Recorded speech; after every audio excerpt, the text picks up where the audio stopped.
जमीन आपली आई आहे, पण याच जमिनीच्या वाटणीवरून रक्ताच्या नात्यामध्ये पडलेली दरी आपण अनेकदा पाहिली आहे. कधी पैशांची कमतरता तर कधी किचकट सरकारी नियम यामुळे एकाच सातबाऱ्यावर पिढ्यानपिढ्या नाव असून पण प्रत्यक्षात जमिनीचा ताबा कुणाकडे हे स्पष्ट नसायचं.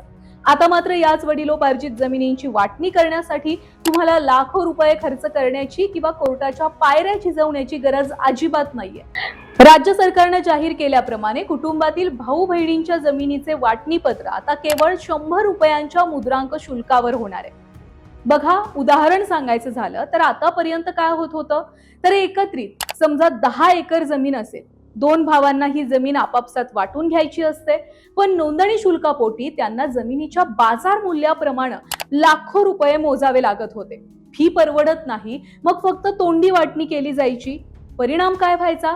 सातबाऱ्यावर नावं वेगळी होत नव्हती आणि मग पुढे बँकांकडून पीक कर्ज घ्यायचं असेल किंवा जमीन विकायची असेल तर तुमची जमीन नेमकी कोणती हा प्रश्न अर्थात पडत होता.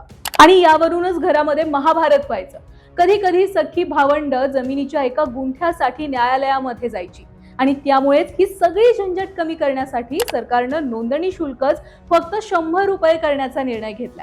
नवीन निर्णयानुसार आता केवळ 100 रुपयामध्ये नोंदणी शुल्क माफ करून तुम्ही तुमचे कायदेशीर वाटणीपत्र हे करू शकता. तुम्ही थेट तहसीलदारांकडे अर्ज करू शकता किंवा खासगी वाटणीपत्र नोंदवून घेऊ शकता.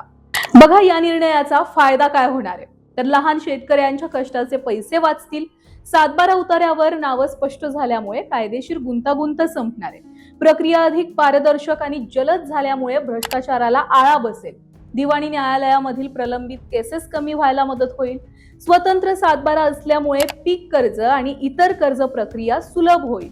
तहसीलदारांकडे अर्ज करण्याची सुविधा मिळाल्यामुळे सतत चकरा मारणं कमी होईल. तुम्हाला सरकारच्या या निर्णयाबाबत काय वाटतंय? खरोखरच 100 रुपये नोंदणी शुल्क केल्यामुळे याचा फायदा शेतकऱ्यांना किंवा सामान्य जनतेला होणार आहे का, की खरोखर पहिले पाडे 55 अशीच परिस्थिती होणार आहे? तुमच्या प्रतिक्रिया कमेंटमध्ये नक्की कळवा. आणि खरोखर 100 रुपयामध्ये जमिनीची वाटणी होणं हे शक्य आहे का, हे सुद्धा आम्हाला कमेंटमधून नक्की सांगा.